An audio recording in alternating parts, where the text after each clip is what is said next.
I was at my boyfriend's family reunion when everyone begged me to sleep with his brother. So I did. My boyfriend Lustig and I had been dating for 4 years when I asked why I'd never met his family. Trust me, after my ex, that's never happening again. He'd always say. But then his mom called about their annual barbecue. I heard her over the phone. Why are you still hung up on that? Just bring her already. We need to meet her. The whole drive there, he kept muttering about his psycho family and how they would probably ruin everything again. His aunt opened the door and her whole face just fell apart. "Oh my gosh, you actually came," she gasped, then slapped both hands over her mouth like she said something she shouldn't have.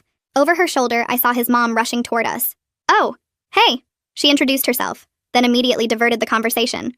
"Lustig's brother Stefan is here too," she said, way too bright, way too loud. "You two should meet."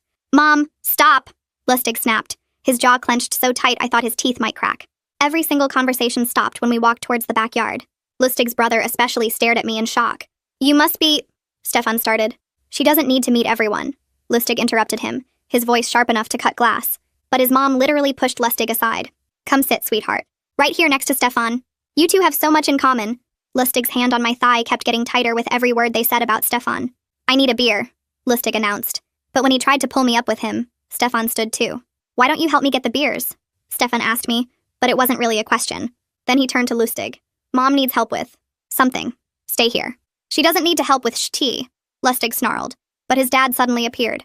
"Lustig, come look at my new car." His dad's voice had this edge that made it clear this wasn't optional. In the kitchen, Stefan handed me a knife and cutting board, but didn't give me anything to cut. He just stood there, looking at me like I was a math problem he couldn't solve. "Your family's intense," I said, trying to break the weird tension. "I'm sorry about them," he said quietly. "They mean well. They want." He stopped, shaking his head. Before he could finish, Lustig stormed in. "We're leaving. We just got here. Now." But his mom blocked the doorway. "You're not going anywhere.